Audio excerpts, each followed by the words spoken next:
Usually we have people joining us right after the beginning. And Raul will be joining us Raul Quinones Rosado will be joining us in about a half an hour. So before we get started, or before he comes in, we wanted to provide some context and some connective tissue between Raul's work, Wolfgang's work, and the point of the course itself. So let's. You don't have the screen share up, do you? No. Okay. And for some of when Raul comes, I think we're going to be sharing our screen with you to be able to show his slides as he She's an educator and socio-cultural anthropologist.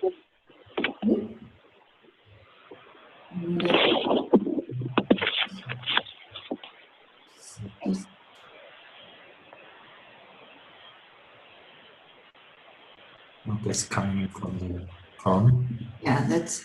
Yeah. Okay, there we go.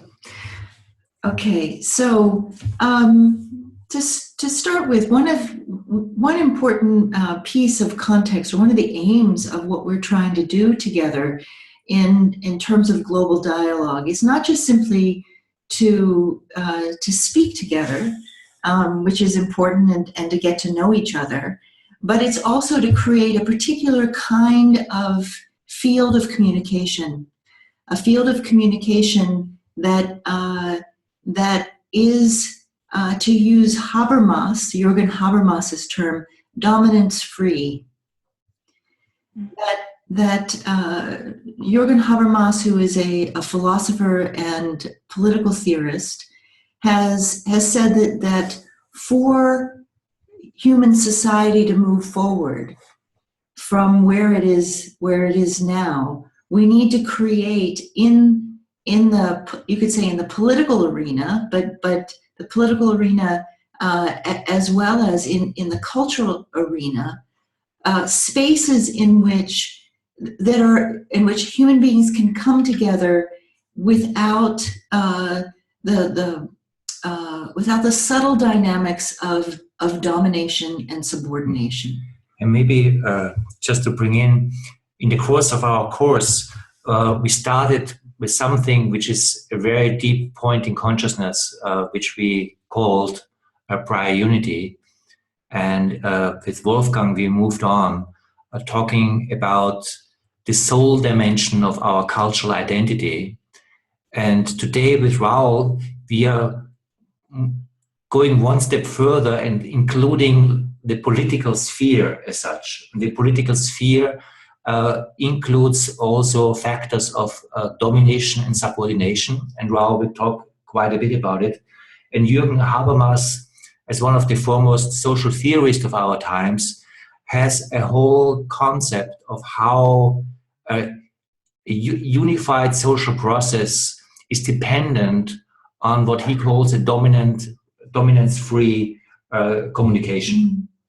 So just to see that as soon as we are talking not only in the concept of consciousness, and also not just by soul identity, but we are talking about social and political realities, we also have to talk about domination, colonization, also domination in societies themselves, inner forms of domination.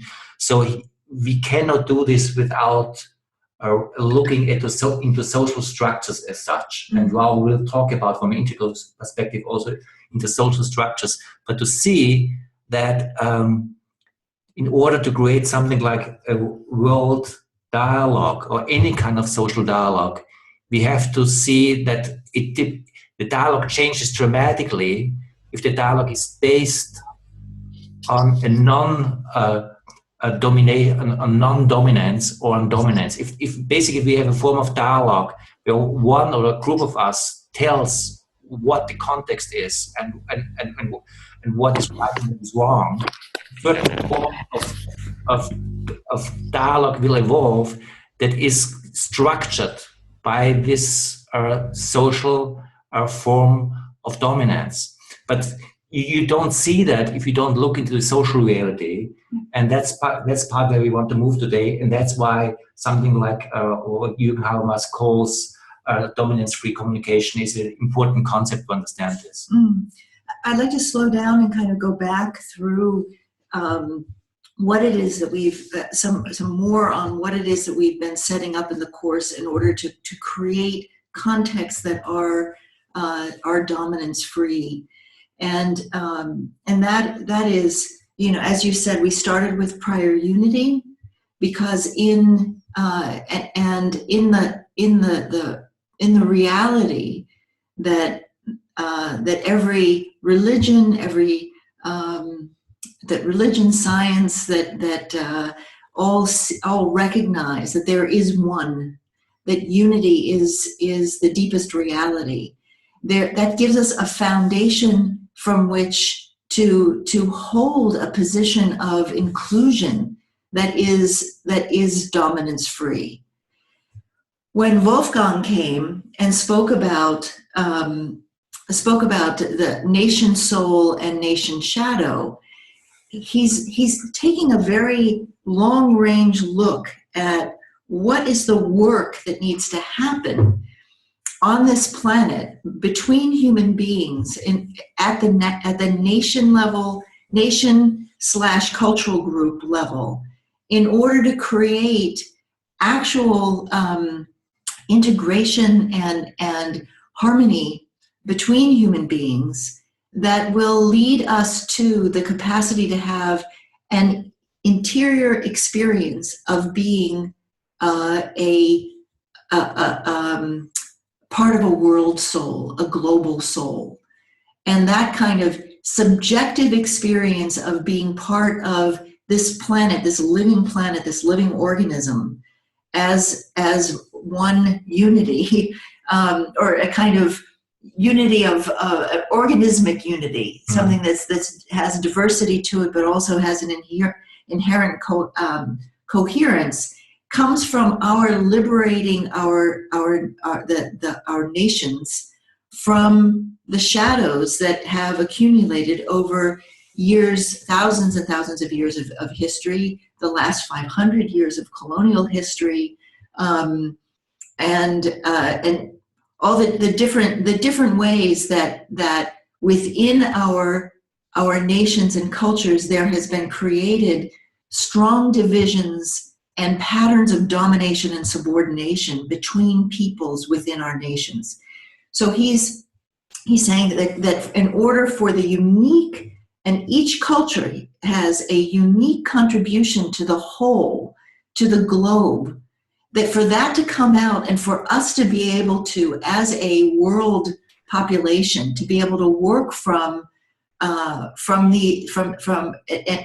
create a unity out of these diverse, unique capacities and perspectives, we need to first integrate the people within our nations and transcend the shadow elements of our nations. And that, as he said, we do that homeopathically. We take that on ourselves.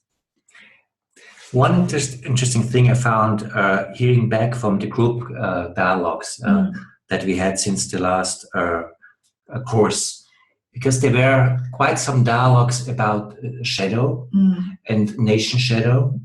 And there was an interesting phenomenon, because if you just look at nation shadow, it looks like basically like every nation has their own light and their own shadow. And to some degree this is true.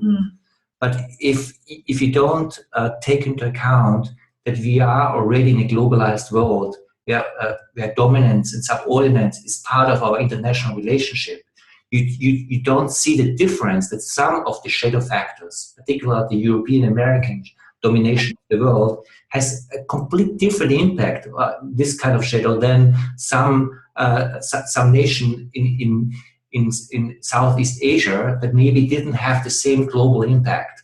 So if we come together as we are doing in these small groups and talking about the different shadow parts and light parts of our national cultures, on one end, we are equal in that, but on the other end, we are not, right. because the implication, because of the history of colonization, is dramatically different. And we don't see how we can come together if we don't put this into the picture, and that's part where we try to go. Right, because part of creating a dominance-free communication means that we can see and speak from and engage with things that are true, and some of the things that are true have to do with some very unpleasant, unpleasant and destructive and horrific behaviors from one culture to another, in one tribe to another, but in terms of political economic power, you see from basically the West to the rest of the world. Historians and different social theorists sometimes tongue-in-cheek speak about the West and the rest. And instead of being that's not meant to be dismissive of the all of the countries in the world that are not of the West. It's meant to express that dominance and to say this is how it's even looked at, and that in itself is a position of domination. To be able to just having that assumption is a position of domination. And so in creating this in creating spaces that are dominance free, it allows for us to be able to say the things that often cannot be said, because there is no threat, and because we want to know, because we want to create a world in which each culture, each individual has the capacity to thrive, and the capacity to, as we're saying with nation souls, but as individuals, to be able to express the potential that we have, that can lead to greater integration, greater harmony and solidarity and truth in the world. Yeah. There's also one other layer that I find very interesting with that, because it is not obvious. We are trying to create structures of non-dominance, the forms of communication. That our One World Dialogue project is a project to achieve this.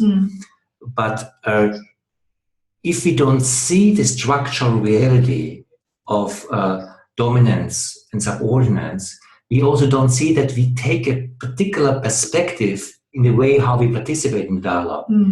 And that can be, I mean, it's more complex than this, but if you just stay with this dominance and subordinance, if I am a dominant part in the global communication, like most Western cultures are. Hollywood. Yeah, and we are not aware of it. There's a whole kind of blind spot in my perspective of what the world situation is that I cannot see, because I refuse to see my position of dominance. So to the degree that I'm not allowing to realize, wait a moment, I'm in a position of dominance, I'm not able to participate in a global dialogue, because I always will have this kind of skewed perspective on all reality, because I neglect the whole thing. The same, interesting enough, is true the other way around also. Yes. If I am used to a position of a colonized culture for, let's say, 200 years, and I'm not conscious of that this is the case, I will be always in the position of reaction without knowing that I'm in a position of reaction in my participation in the context. In order to free up our dialogue, we have to be conscious of this unconscious part. Otherwise, a free conversation is completely impossible. Well, and our full intelligence is not used. That's right. And I appreciate what you were saying, and I think this relates directly to what Raul is going to be sharing with us and what he's going to be bringing. One is when we speak about dominance and subordination, we're talking about structures in culture, in society, that we internalize. And it's not, I mean, there certainly are people who are dominators. I mean, Donald Trump, but I'm not talking about if you are. I'm a white woman. By virtue of my race, my education, I am received differently in the world than my African American sisters.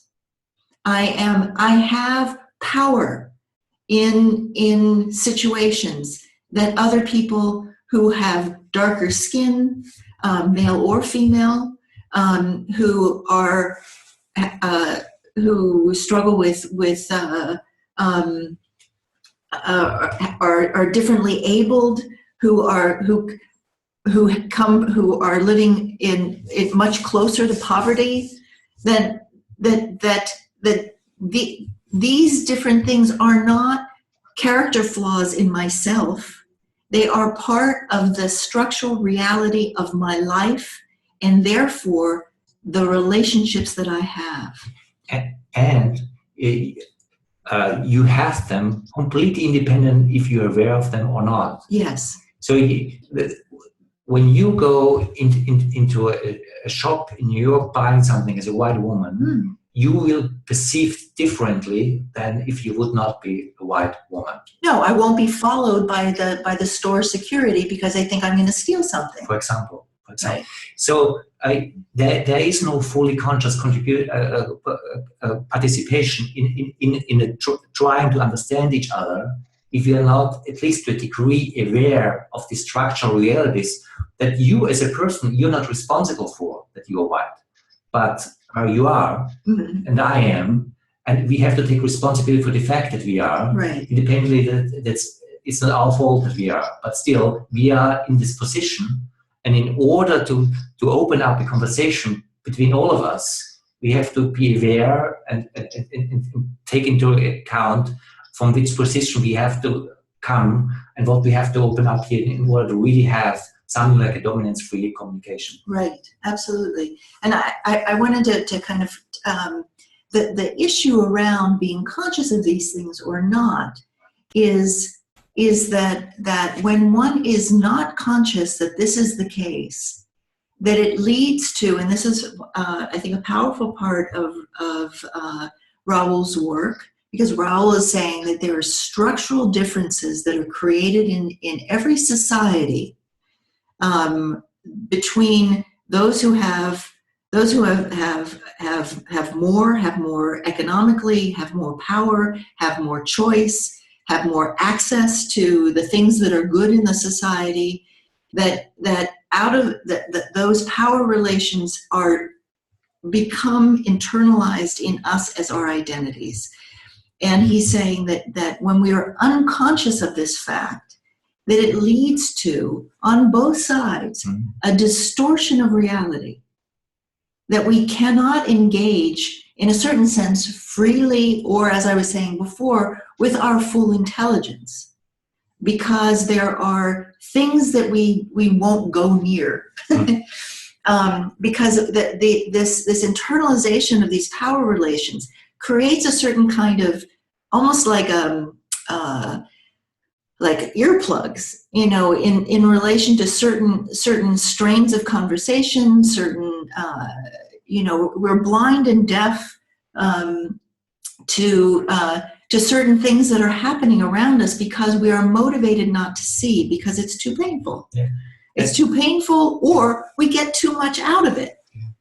And so it's like that distortion of perspective that then is added to by an enormous amount of defensiveness against seeing it, either on the side of the one who is dominant or the one who is taught to be a victim, Yeah. Keeps us in a reactive mode rather than being able to respond and respond intelligently and respond out of that depth that we started with, which is this place of oneness, which isn't anything other than love, and love not being, something that's about the cards with the lace on it and the sentimentality, but love in a deeply human way about our potential as human beings and who we are here. Yeah. And interesting enough, this applies fully also to the little experiment that we are having on our course here, because we have the fortune and the challenge that we come from very diverse cultural backgrounds. And to the degree that we are not really starting to open up to be aware of what these cultural differences are also in the structure of dominance and subordination, we most likely, and I'm sure this partly already happened, will talk to each other, will use the same language, English, and miss the point that maybe the way we are talking, we're living in completely different worlds, because the kind of perspective that we have are so just formed from the particular perspective that we come from, and we haven't really opened up to see the different perspectives as much as we can, because in a perfect sense it's not possible anyway. But if we want to create something like a global understanding of each other, we have to really ponder, think, reflect also on these particular structures that we try to highlight here. Mm-hmm. Right.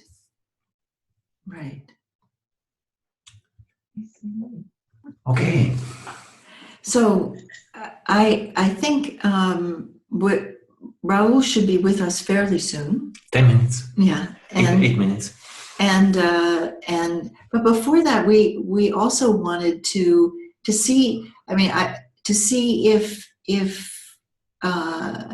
if there are any questions, any things that we want to things that have struck you about Raul's work, just to start to get your responses to this issue of social identity construction and how that relates to our dialogues and our capacity for deeper dialogue.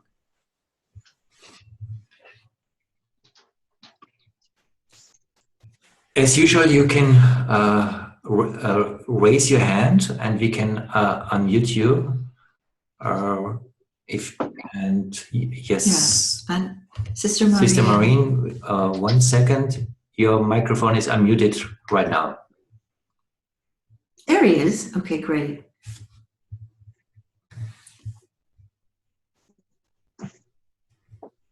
We cannot hear you, unfortunately, right now.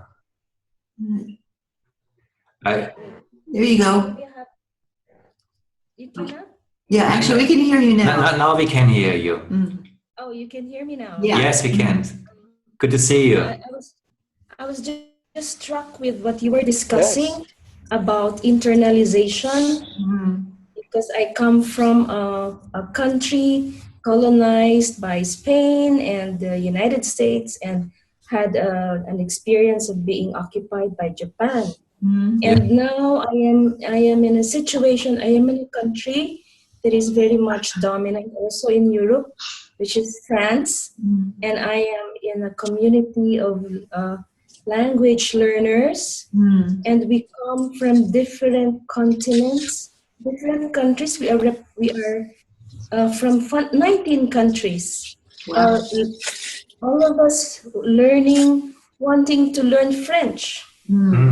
So I'm in a situation where I am confronted with differences, and of course learning also about the history of France. And I in the 2 weeks that I have been in this course, I am listening also to my own reactions, own prejudices, my own biases of how I also interpret actions and behaviors of of my co-students, as from also like countries like Chile, Ecuador, Italy. So we are very much different. But what unites us is our desire to learn one language that will link us together to be more effective in our mission. So that's what I am trying to connect with what you are sharing with us tonight. Thank you. Thank you. Thank you. You're welcome. Yeah, no, it's a situation like that is quite, it gives you quite an interesting perspective on your own assumptions, and it's like making these kinds of assumptions conscious is very much a part of what we're interested in doing. Yes, I'm actually struggling Sure. in dealing with the cultural differences. I have my own, of course, I have my own biases, but I'm trying to also understand where our differences are coming from. It's quite a challenge for me to be in a new environment. Well, and we have been joined by Raul. Hello. Hello, Raul. Welcome. Hi, how are you? Yes, thank you. Very good. Great to see you. Great you made it. Yes. I just landed. I'm actually on my way to the hotel. I've been picked up by a kind driver here that came and picked me up. So I'm out of the cold. And so I'm here and glad to be with you. Great. Great. Shall we get pin him? Let's see. Maybe he's actually. Okay. I hope. Okay. I hope the bandwidth works because he's frozen. Are you hearing me okay? Now again, there was kind of a 2 minutes interruption where we could not hear you. Okay. Or 30 seconds to be precise. Wasn't it? Okay, maybe, I don't know if there's a delay. There's a little bit of a lag. I'm of a lag. Yeah, a little bit. I'm in a moving car, and it seemed like there isn't good reception right here. Let me try. Let me call back again. Okay. Okay.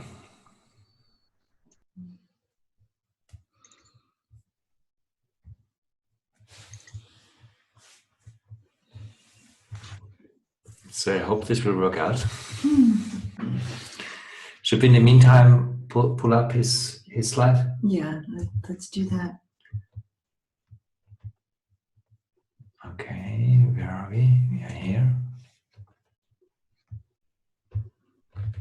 So, question to everyone, can you see Raul's PowerPoint presentation on your screen? Great. Yeah.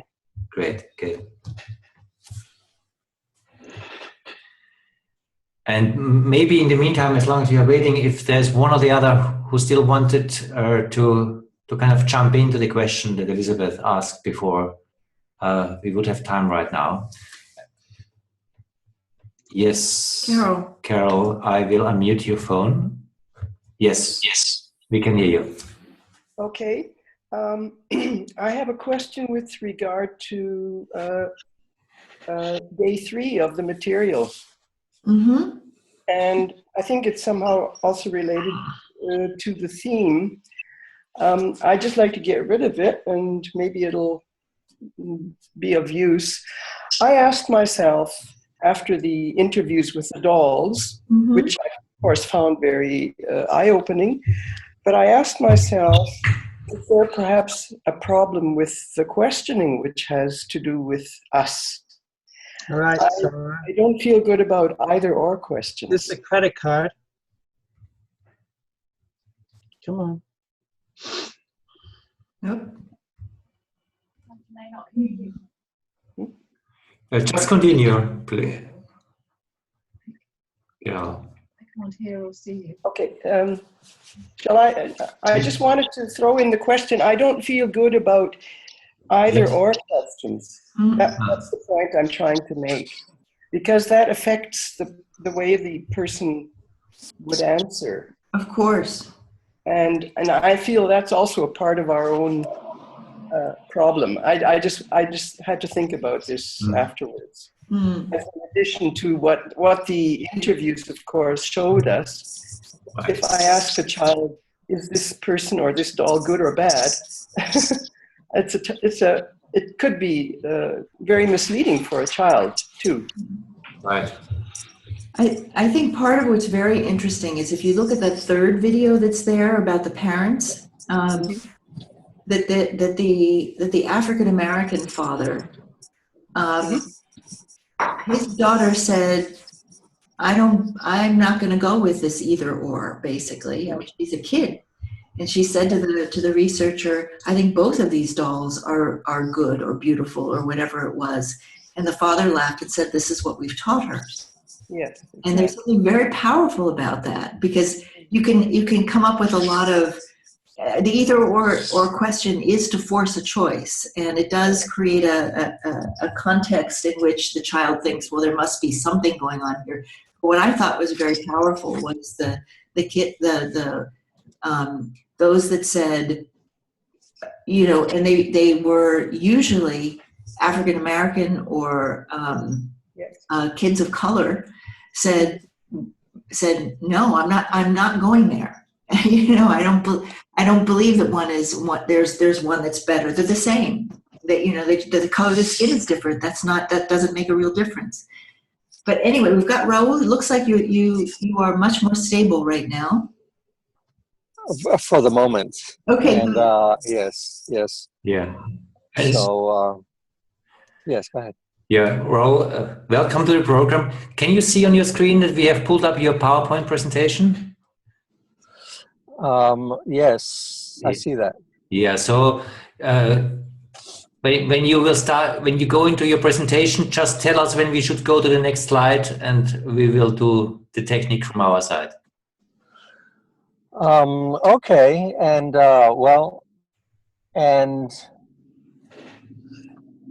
yeah, because I might refer back to specifics, because I'm not going to go through that all of what is there. That would take much more time than what we have.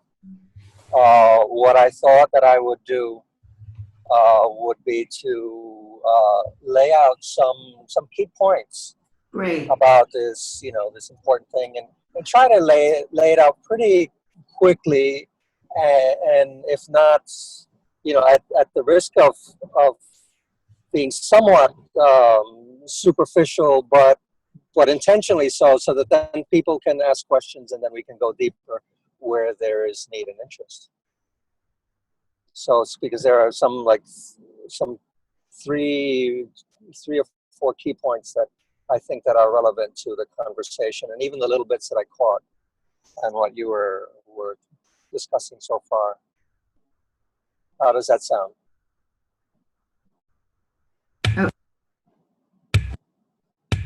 Say it again. Is that good? Can you hear me okay? That sounds great. I'm sorry. We had our mic off. Yes, okay. In a couple of minutes, there's going to be a little pause here because I'm, as I mentioned, I'm on my way. I'm in transport between the airport and the hotel, and we're about to arrive pretty soon. Okay. So let me just start. And let people know that I'm pleased to be here, and be able to share, at least whatever is possible to share about the framework that I used in my work in Puerto Rico, at home in Puerto Rico and in the United States, in the context of doing anti-oppression work, but liberating transformation work is the larger frame and the larger purpose of the work. Is basically in hearing and hearing and watching some of the videos of what has been covered to date in the course, it seemed pretty clear that we're on the same page, in terms of, knowing how important it is to establish a dialogue, to look at, to being able to, I guess a way of saying it, how do we establish a culture, a way of being, a way of dialoguing and being with each other that is different and that can transform the world and does transform the world in the process. And that clearly is the intention of my work. So, this work of consciousness in action or liberating transformation begins with the notion of integral human well-being and integral development. So at the individual level, at the family community level, at the societal level, at the global level, collectively, but also internally, what that means, the body, mind, spirit, emotions, and that. And that there, as a goal of having, that the primary goal is that well-being and development. And I believe that the initial slides in that presentation, that PowerPoint, speaks to that, gives an overview of that integral model that has more indigenous and African roots, and more out of a decolonial model. Now, what has been clear throughout the trajectory of my work and in the framework that I present, it is that ideal of well-being and development, that possibility of well-being and development, is hindered by for the vast majority of people, actually for everybody, in different ways, for everybody, because of the system because of the oppressions in the world. Now, now that I'm getting to the crux of it, I have arrived at my hotel. And I'm going to just grab my bag and find a corner and continue before I even check in. So I apologize for, this is the reality of doing work in the world and trying to multitask. So please, let me see how I can do this with minimum interruption.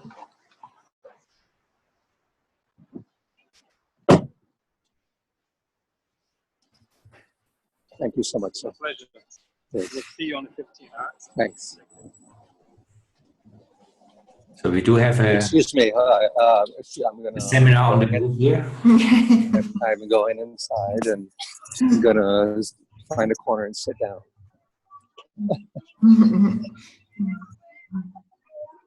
In a place where you can't hear the background music. Is that music too loud, or can you still hear me above? Because I'm hearing some background We music. can still hear you. Okay, good.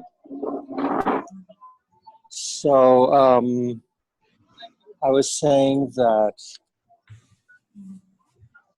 the primary obstacle for human well-being and the development of all of our possibilities, all of our potentialities, is interrupted, is hindered by oppression in its many forms. So we're talking about racism, sexism, class, gender, mentioning classism, ethnocentrism, or how culture, the dynamics of culture, religion, and there are some that are, I understand and believe that be universal, but I know in the context of the United States, there are 8 to 10 fundamental forms of oppression that are in operation at all times. Now, the thing is that with oppression is that all of these oppression are connected intimately. There's no separation between oppression is the manifestation of of how social group identities show up in us. So it is an external expression of an internal process, but it is, but also vice versa. It is a cycle. There is a cyclical relationship between social identities and oppression. So, you know, if this was a course looking, you know, in strictly in psychology and looking at it from the individual level, we would say that the self, you know, who it is that we are, our personality, our uniqueness, our embodied consciousness, um, you know, expresses itself first egolessly. You know, there's no ego yet, you know, at birth. And then, but in early months, you know, there's the beginning of the processes of cognitive processes of, you know, perceiving the world even without language, but then beginning to learn language and beginning to sort, to use the cognitive process to sort for sameness and difference. And in terms of race, for example, in terms of gender, you know, in terms of very early on in life, children, babies, infants, begin to recognize sameness and difference. Begin to that prior unity of consciousness begins to distinguish and separate self from other. But then as we grow, also there are other cognitive processes as we learn language, that then those differences are then thought of and thought about and understood to be us and them. Because while we have our uniqueness, a large part of who it is that we are, of our identity, is socially determined. In fact, virtually all of our identity, our sense of self, is socially determined. It emerges in relationship to other. But when I talk about social group identity, it is the part of our identities that evolve and emerge and develop through life in relationship to who it is that we are as members of particular groups in society, in relationship to other groups in society. And that you know, so but it's important to, you know, so that we understand, we grow up understanding very early, you know, that I'm a male and I was a boy and I'm a man, and you know, and I'm not a girl, I'm not a woman, you know, and then at some point I understand that and recognize that there's certain cultural patterns, you know, of my family members that are different from others, you know, and that has a label, you know, that's, so I'm Puerto Rican. And that Puerto Ricans have something in common with other people of Latin American origin, you know, and in the United States we call that Latino. It's not identical, but it's similar, and it's different from others who have historically been known to be called white, or African American, or Native American, or of a different nationality from another country. So that we hold simultaneously 8, 10, or more different social identities that are central to our being. And not only because there are differences between men and women, between people of different so-called races, or different nationalities, different cultures, different social economic classes. It's not that there are differences. The study of differences has been referred to as multiculturalism or diversity. What needs to be understood, because what gets in the way of our integral well-being and full development, is that those differences show up through social power. Some people, some groups, some members of certain groups have more social power than others. The legal and legitimate access to resources and the control of those resources for well-being. So those are some fundamental things that, you know, that we need to be clear about, so that when I don't know, I didn't catch the name of the person who was speaking from early on when I came in. Someone from Asia, from one part of Asia. I can't remember who that was. That we're talking about being and learning languages and being in a context, a culturally different context than is of her. I believe she might have said the Philippines. She might be the woman from the Philippines. So that so yes, there are clearly differences of culture and differences of language and many other differences. What often gets in the way of our individual development fully, and our groups and our communities, sometimes our nations, full development, are the dynamics of oppression, that one group or certain groups have more power, access to resources, and control of those resources, whether material or subjective, and both. That are the resources that we need for our, to address the inevitable challenges that we face in life. So those are, so the notion of that our identity itself is created by different and multiple simultaneously social identities that have been constructed within cultures, and with a dominant culture that in some way legislates, in terms of legally, but that shapes, oftentimes predetermines our place in society, and therefore our ability to access the resources and opportunities that we need for well-being. So it's key to understand that, because then that also the complex dynamic or matrix that occurs of these multiple simultaneous oppressions that are going on in each of our societies and within each of us individually and in our relationships are also the obstacles and the hindrances to the kind of culture that we need, that we aspire to, what we envision as a one world, with its differences, but beyond the dynamics of power, of dominant and subordinated, of power, of the ideology and the notion of that there are some groups that are believed to be inherently superior to others conceived to be inferior, and therefore are not worthy of access, or do not have the same access and control over how it is that we come together and make decisions for the well-being of people collectively. So generally, those are some key points then that I want to lay out, and then hear from you, hear questions, and then go to particulars about how I think the process then, what do we do in the face of that? What can be done? What do I believe is important and can be done in terms of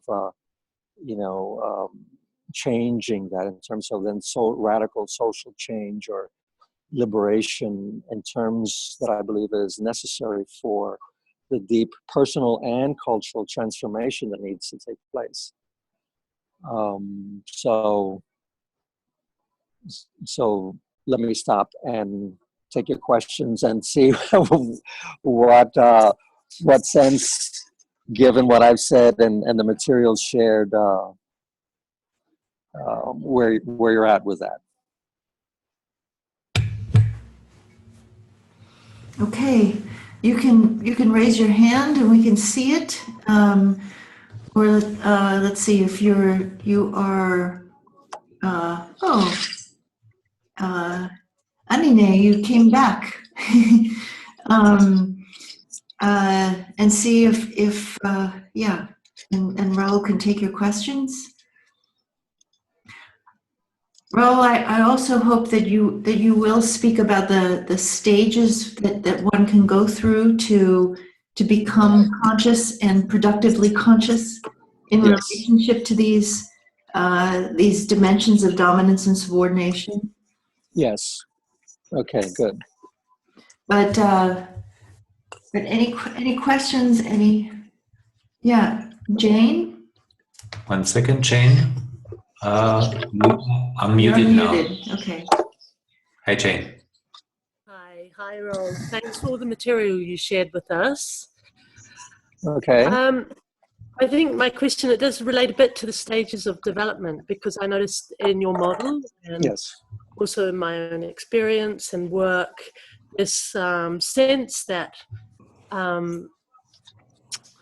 if one can embody and it holds meaning, cosmocentric perspective has the potential for working in a way where we can make sense of difference, integrate, and not dominate.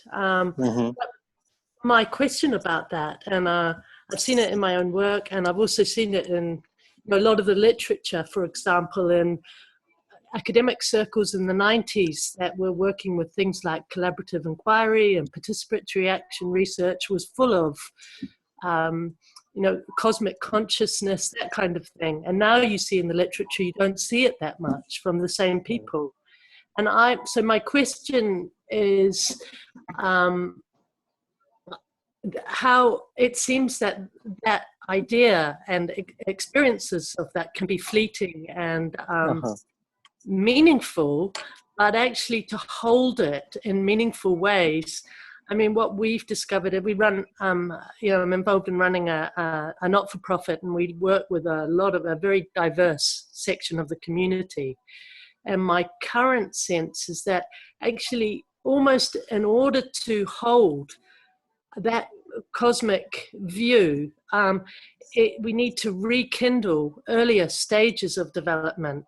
And my understanding of that is almost like mythic stages of development, where in a storied sense of the world, where we can actually make meaning of it in other ways. Otherwise, it can just, we lose a sense of what that even means, and it just becomes yet another almost privileged, abstract idea.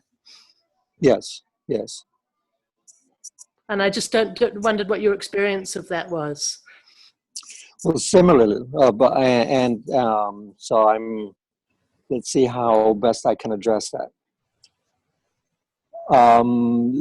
So in my material, and I don't know if you were referring to the diagram that is among the charts there, that shows the vertical line of from the pre-goic all the way up through the cosmocentric, right? That's the one that prompted the question for me. Okay, that's how right. do you hold this? Yes, yes.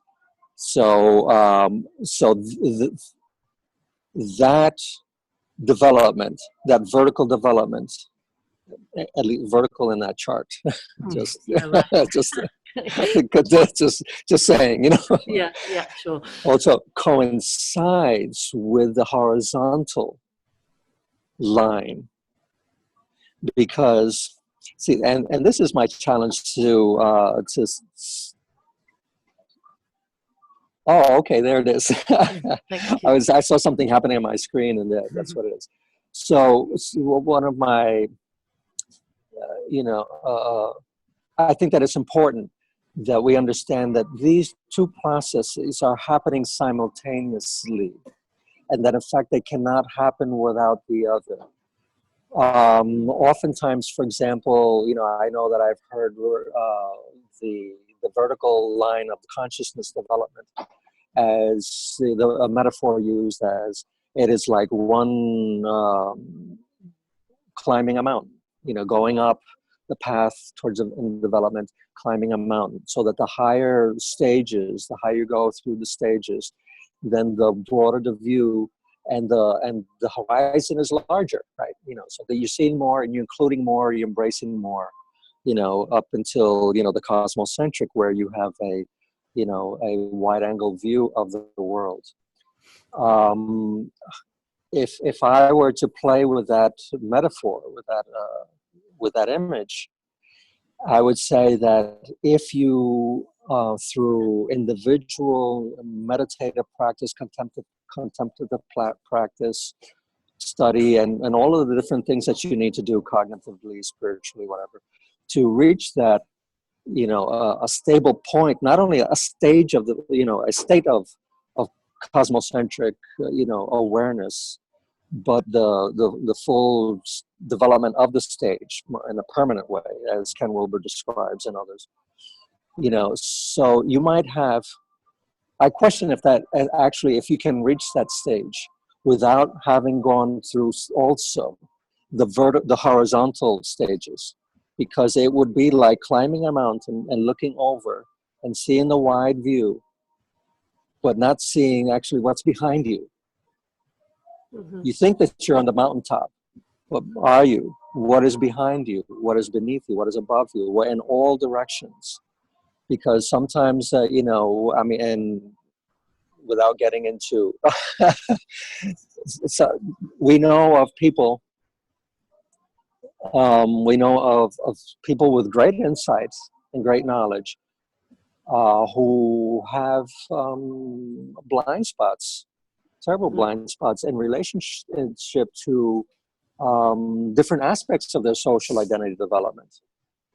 You know, in terms of, well, in terms of gender, for one. We know that in spiritual communities and whether formal and or other settings, you know, that communities that are led by men and that the orientation might be masculine, there might also, that there often is, you know, a lack of not only awareness, but in terms of the relationship to women, there's a lack of awareness of social power, and therefore what the dynamics of the relationship are in very concrete and real ways, you know, objective ways, and also subjectively, you know, how even language, you know, and body language and things that are, you know, concrete, but also touch upon the subjective. They are crucial. You know, we know, you know, we know in other people and in ourselves, you know, that we might have awareness about, you know, gender or sexuality, and or in my case, let me speak for myself.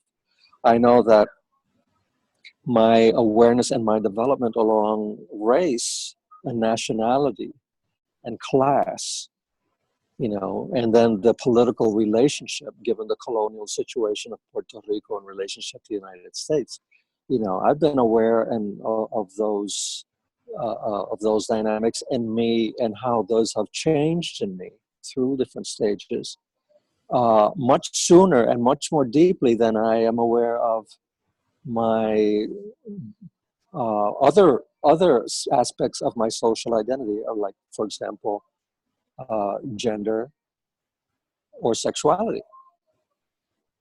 And the first ones that I mentioned around race, in the context of the United States, around class or nationality,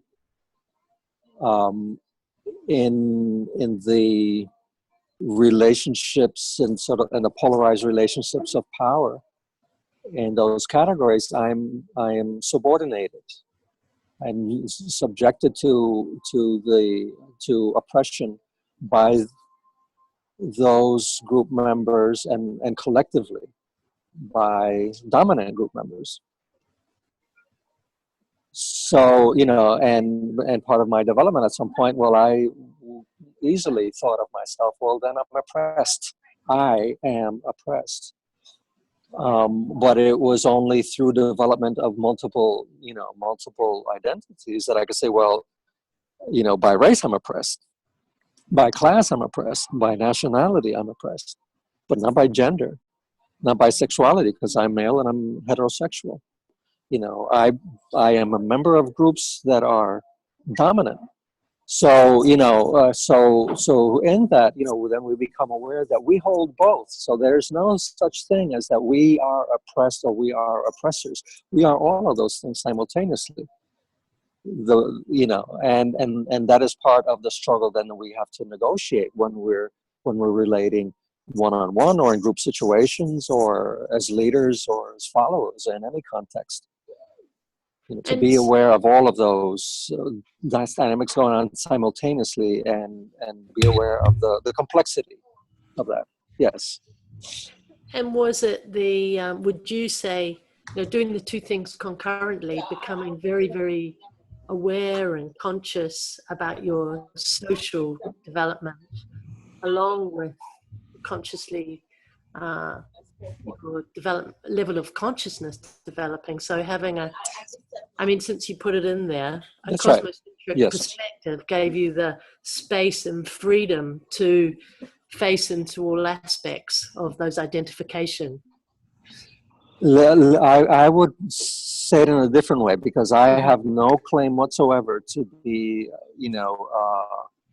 to have developed into the stage of cosmocentric consciousness in any steady, stable way. No, I see. That's a sort of, that I understand that to be enlightenment. Okay, to hold that, on a Okay. permanent basis.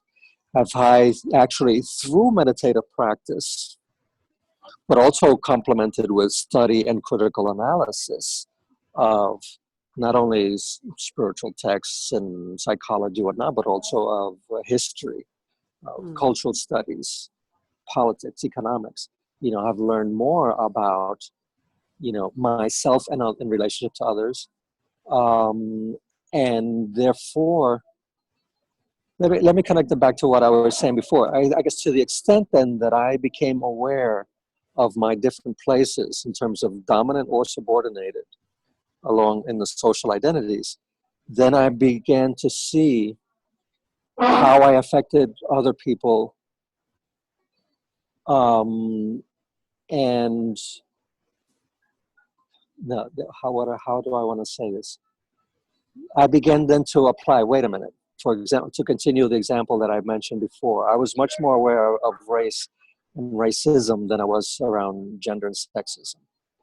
But as I learned more about racism and the dynamics that are involved in there, and, I also began to be more open to and receptive to, eventually, to the challenges posed to me by women who would say, well, what's up with you? What's the matter? When you are, you understand racism so clearly, you understand classism so clearly, and colonialism, how come you continue to reproduce these sexist behaviors? And I said, me, I believe in liberation.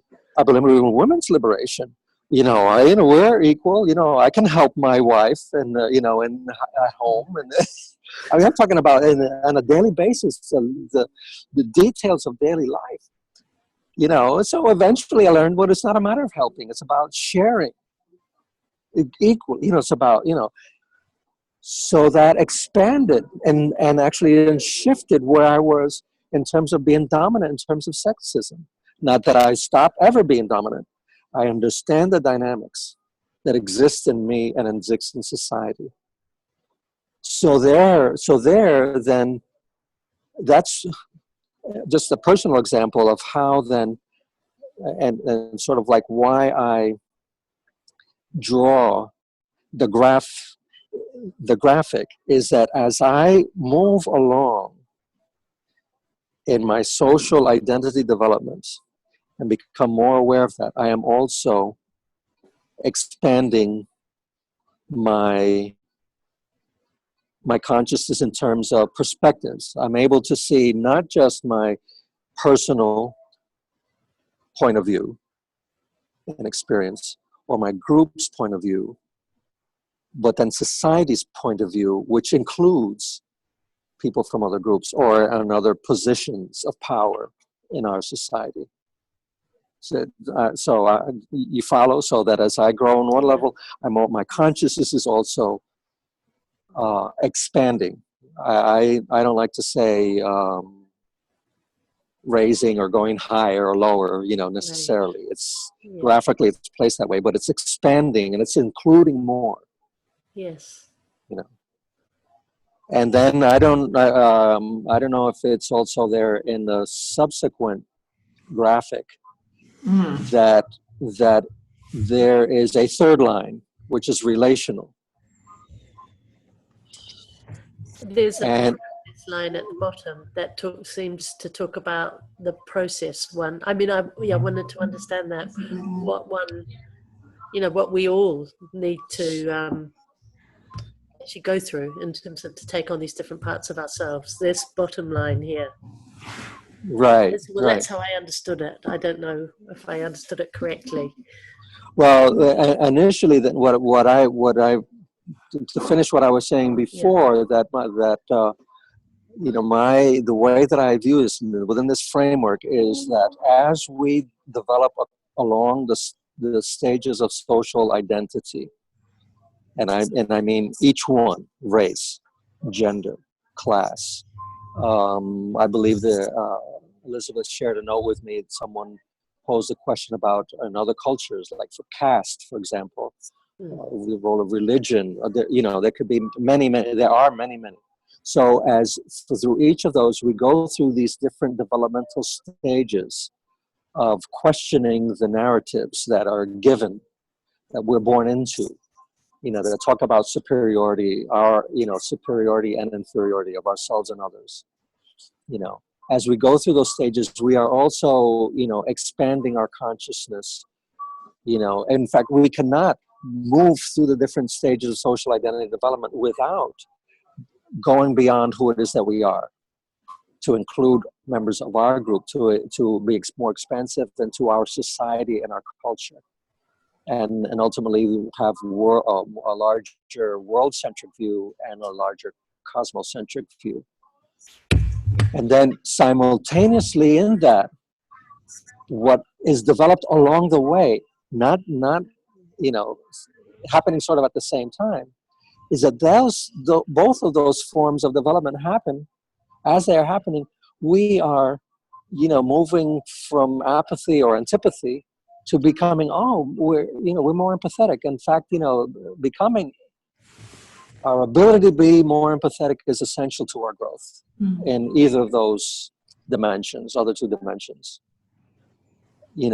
But it's still, empathy is still with a distance of, I am here and you are there and I can feel you. I can feel and relate to you because, either I can connect it to an experience similar to mine, in some ways, but there's still an emotional distance. Empathy is, I'm still me and you're still you. Let's be clear. I empathize. It is more than sympathize, which is like, okay, so I sort of understand, I sympathize, so you have some of those feelings. Empathize is more of an emotional connection.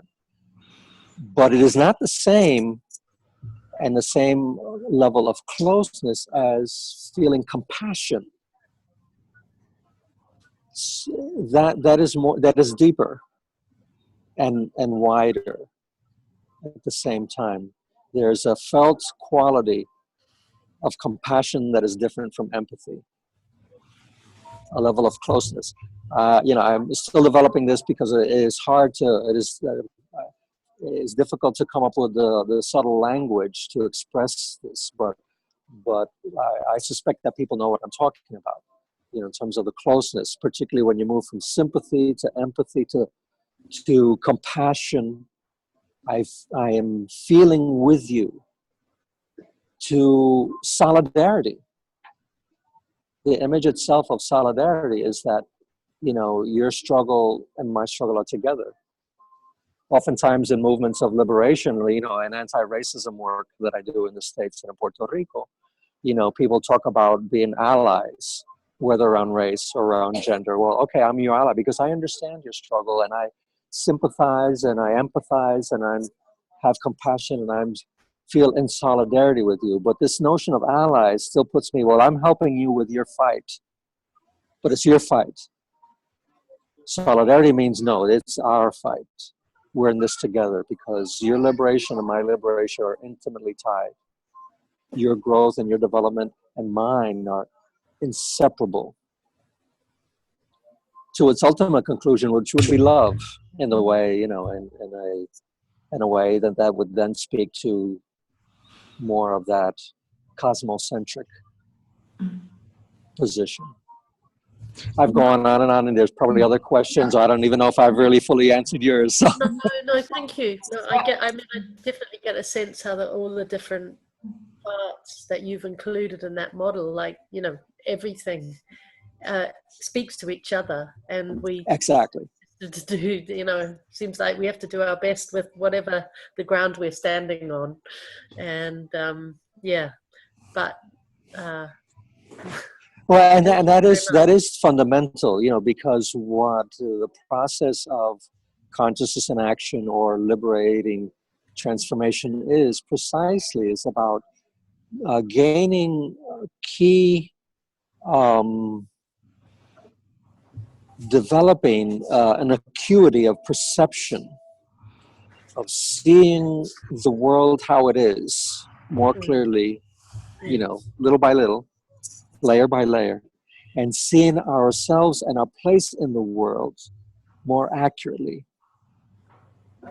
and bringing new knowledge and more new information, critical, historical, that questions multiple points of view, that doesn't take anything for granted, that challenges the basic cultural assumptions that we learned early on, so that we can come to really a deeper understanding and a wisdom, not knowledge, but a different wisdom and insight about us in relationship and our place in the world. And so then we can be and behave and respond as ethically as possible in that moment, knowing that then that action, that interaction with somebody, wherever they're at, wherever one is at, then will lead to another, experience and perception and level of awareness that needs to be evaluated and analyzed critically, and gather more information, and you consider it, and you consider, well, does this sustain life or does this negate life? Does this nurture the vision and the impulse to wholeness and oneness and to connection with other people before I reach oneness?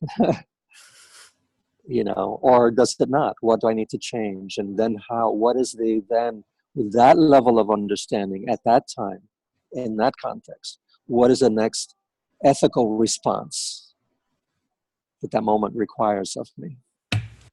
Thank you. It's beautiful. Thank you, Jane, for helping or getting Raul to move in that direction. I think that was terrific, and I think it's very.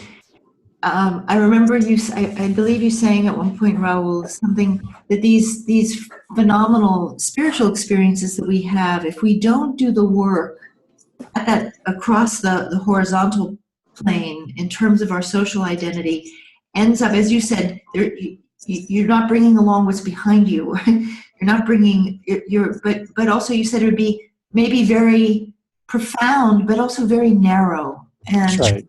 And I think those glimpses can give us a way to an inspiration about wholeness, a kind of a grasp of potential wholeness, but to do the work of making whole.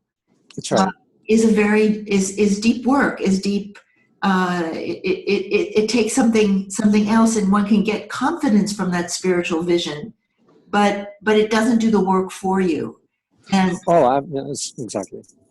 And I was wondering, I think it would be really helpful if you went through the different stages that you've identified of how you work, become mature, become more whole in terms of these different levels of social identity. Yes. Okay. So would I be correct in assuming that people are familiar with the vertical stages of development? Yeah, I don't think, let's not go through. More or less, more or less people are familiar with that. Yeah, I think the more important one is your horizontal. That's right. Yeah, that's why I don't want to repeat that or anything like that, but I just want to name that so that people can see a correlation in terms of how it is that they work. You cannot, certain principles that you cannot leapfrog any stage. That each stage is an increasing envelopment of the previous stages, not just as a ladder. Wilbur talks about this very clearly. It's just not a ladder. You move from one rung to the other, but you actually transcend and embrace what has come before, and you grow. So you're actually expanding. So similarly, with the same principle in mind, basically one, as I was saying before, one is born naive around, with unity consciousness, which means there's no differentiation. But then more specifically in terms of, say, our racial identity or our gender identity, our sexuality. I know that also in previous conversations, in the last one, I believe we were talking about culture and nationality. Well, those are social identities that we are born into those narratives, and we are raised in our families and by our schools and by the media and by every institution and interaction around us. We are being taught, and we are internalizing those narratives of what does it mean to be a man or a woman in relationship to each other. What does it mean to be of a racial group, white, black, Latino, or however race, shows up in people's cultures, class, and so forth. People were able to see the different social identities. So the process of acceptance, that stage of acceptance, it speaks to where one is at, usually very early in childhood, and sometimes that can continue, into adolescence and into adulthood, where one accepts, in terms of one learns to believe the dominant narratives of that society. Relationship, then, knowing that these occur because of the different dynamics of oppression. An example of the narrative, which would be around gender, would be that men are stronger, men are, more mathematically inclined, and probably more intelligent, and and more, and destined to rule the world. All of the messages and the narratives that prevail in, I believe, still to this day, almost every country around the world that is male dominated, even with majority of women in the world. There's a narratives that everyone learns about the place and the significance and the value, the notion of the presumed superiority of men and the presumed inferiority of women.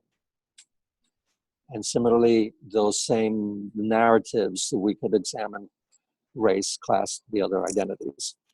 So the stage of acceptance speaks to that, how it is that we psychologically internalize it. We still do not yet have any means for evaluating it otherwise. Even when people that are in the subordinated groups, women, people of color in the United States, and so forth, poor people, colonized people, even when they hear other narratives of their particular groups and cultures or subcultures that, that are counter to the dominant culture prevails in terms of, for example, one thing that we are very explicit about in our anti-racism workshops is that even people of color learn about the superiority of white people and the inferiority of people who look like us. But of course, these are myth and lies, and but these are the narratives. But that is the stage of acceptance where we all buy into that. At some point in our life, because of what we, or either we learn about it explicitly, or we see it, perceive it, or we intuit, for whatever reason, that is incorrect, that those are lies. Both of our, presumed, either of our presumed superiority or our presumed inferiority, or both. These are myths, these are lies, based on a false and distorted history and cultural narrative, even while reproduced everywhere. When we begin to question that and feel that impulse, or that intuitive sense or logical sense that there's something wrong with that, actually, in children, oftentimes intuit that there's something off with those narratives. But then they're said, no, this is the way, sometimes through punishment. This is the way that these are the rules of society. But at some point later in life, then one intuits, or at some point then one explicitly resists those narratives. And usually it's in the place where one is subordinated, where one is the member of the oppressed group. Those tend to be the ones that we notice first, not where we are dominant. And then we begin to question those narratives. So, is it true that, Puerto Ricans aren't as pretty as white people? Or that, aren't as smart as and aren't as good as, we start to question all those things that we see in movies or read in books or we heard, whatever, the jokes or whatever. That's a level of resistance. And there are different steps in there. But generally, that's the movement and the drive that then would have us question that, even to the point where we're openly resisting. It's not only internally resisting; it's that we're challenging other people. Most typically with anger. Most typically, we don't have the understanding yet and the insight yet, nor the emotional capacity to respond to that narrative in ways that are effective or that are really balanced, but they are reactive. They say, no, I'm not like that. And who are you to say that I'm, so anger tends to be a telling characteristic of people, including oneself, when one is in a stage of resistance. And again, whether you're subordinated or when you're dominant, white people in the United States, oftentimes when they come to grips with the false narrative of racism, and the implications that has for themselves as white people, can say, I don't like this, and they get very angry even with other white people, and sometimes very hostile towards other white people.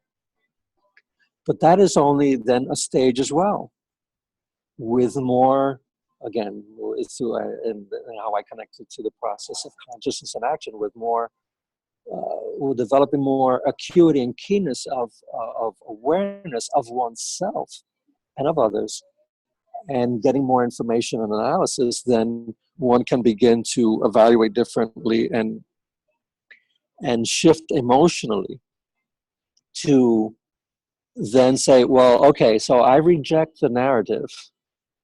What am I going to replace it with? Because I know we're not like that. I know that we're not inferior. I know that we're not inherently superior. That neither me nor members of my group, that is not the case. These narratives are false in both directions. So I reject those. But what do I replace them with? Then you enter the process of redefinition. And that is not a process, none of these processes is done alone. It is always in the context of interaction, and in community.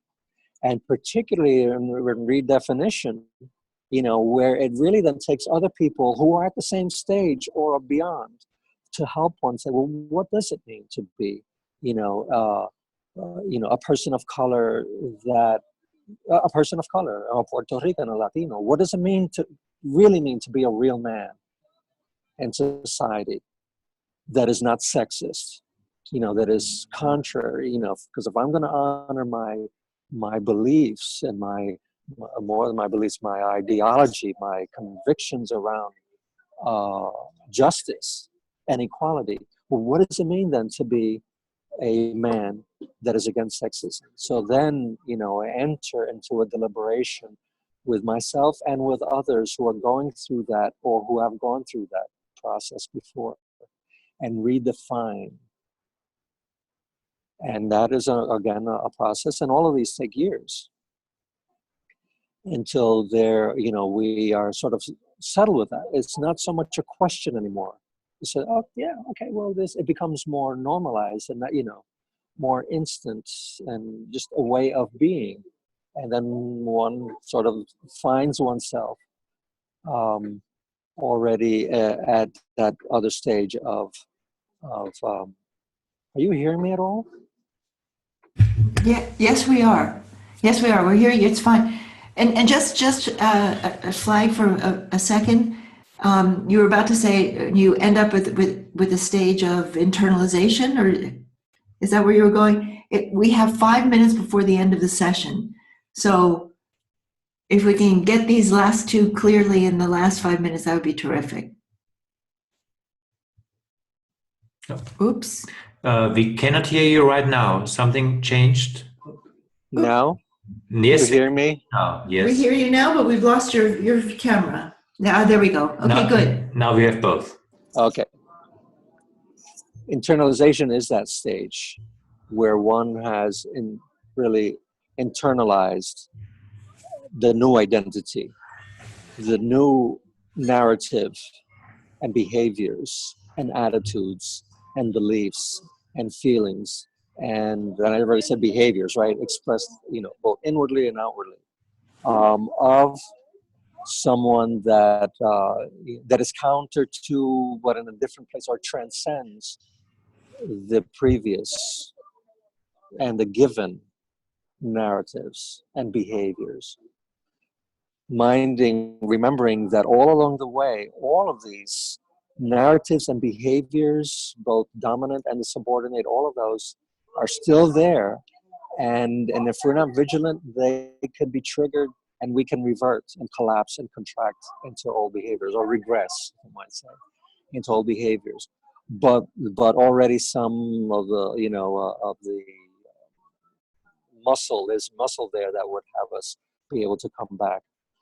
The last stage, in terms of integration, that is sort of my contribution to what I presented before. These stages is out of the work of Bailey Jackson and Rita Hardiman, social justice educators out of UMass Amherst, University of Massachusetts. I added another one. It's integration. That is when we do go through these stages through multiple social identities, and are well advanced, and through multiple, then we are able to see how one connects to the other. And so that it's not just, okay, well, I'm pretty advanced along racial identity, but not so much gender, or I'm a anti-racist, anti-sexist, homophobe. So no, then I look at heterosexism and there, and look at the 8 to 10 different of these dynamics that are happening with me. And then I believe that at this point, one also has attained more of a world-centric, moving towards cosmocentric view and perspective. And one also has moved into solidarity and love in terms of a relational development. So they all come together. So that would be the the end for the moment of how it is that process works and how they are connected to the others. Great. Okay. I think. So, mm-hmm. Yeah. Did you have something you wanted to Well, no, I as I feared, that I would have liked and would like. I know I have extra minutes, but I don't know what your and other people's time frame is. If there's a moment for additional questions, there's a lot to be shared, or maybe in another time.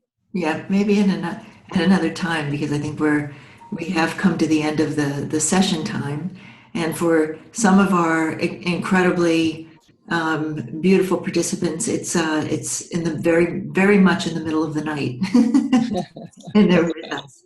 So I want to thank you, Raul, and thank you very much for being with us. And I think part of what we're very excited about is pioneering or taking your insights and bringing them to a context of people speaking in a global context between nations. And I think that's I think that's going to be very, very interesting. You give us a very powerful framework with which we can work with this. That's right. And I would love to hear from people if there's other questions, but I would also, we'll stay tuned to the other, dialogues that you will have, because this is something that I'm very interested in, seeing how this framework can be, I believe it to be relevant and useful for the type of dialogue that you are, fostering here, that people here are fostering here.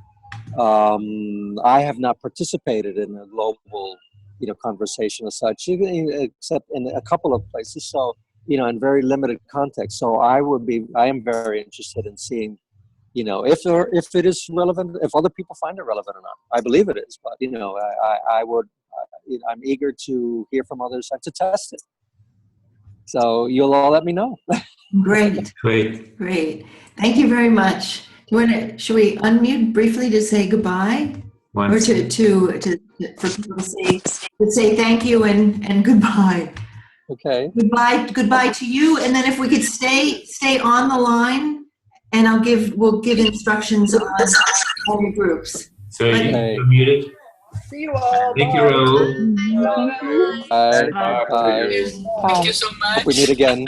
Yeah. Bye. Bye-bye. Okay, now we're going to mute you. Okay, now we've muted you again. And so in your next groups, what we would like you to do is to think about your culture, because the dynamics of the different social identities that Raul is speaking about may be slightly different in different places. Rural, urban may be more important for your culture. Those are often very big divides in many countries. Caste in India is certainly that's a unique situation. Class in the UK is quite a unique situation. Religion may be more important in your context, but what are the aspects of social identity that are linked to different differentials of power in your society, and how does that relate to you? And then also, as you mentioned, as Raul is focusing more on the national, and so it's, or within one culture, a social division in a national culture, and we have this opportunity to talk about this in global groups, to talk about your own story of your own national and cultural background of subordination and dominance in relationship to the people present in your small group. And just to see what kind of stories, identities, maybe also resistance. Yeah. As Raul said, what is the story that you're taught about your nation, your ethnic, national, cultural background vis-a-vis others? And vis-a-vis the whole. Vis-a-vis others and vis-a-vis the world as a whole. What is the story? What is the dominant story that you're taught? And what are stories of resistance that you that you hear and are emerging? And how do these relate to each other? Because as we know, the British have the story, the Germans have the story, the Japanese have the story, also the Philippines will have the story, and just to bring them together, I think should be a powerful conversation. Does that make sense? Okay. All right. Well, thank you, everyone. Thank you, Ron. We'll unmute you again. Takes 1 second here. Here we go. Okay. All right. Thank you so much. Bye-bye. We'll Bye-bye. see you in Good a night. few Bye. weeks for Q&A. Talk to you. Bye. Bye-bye. Bye. Bye.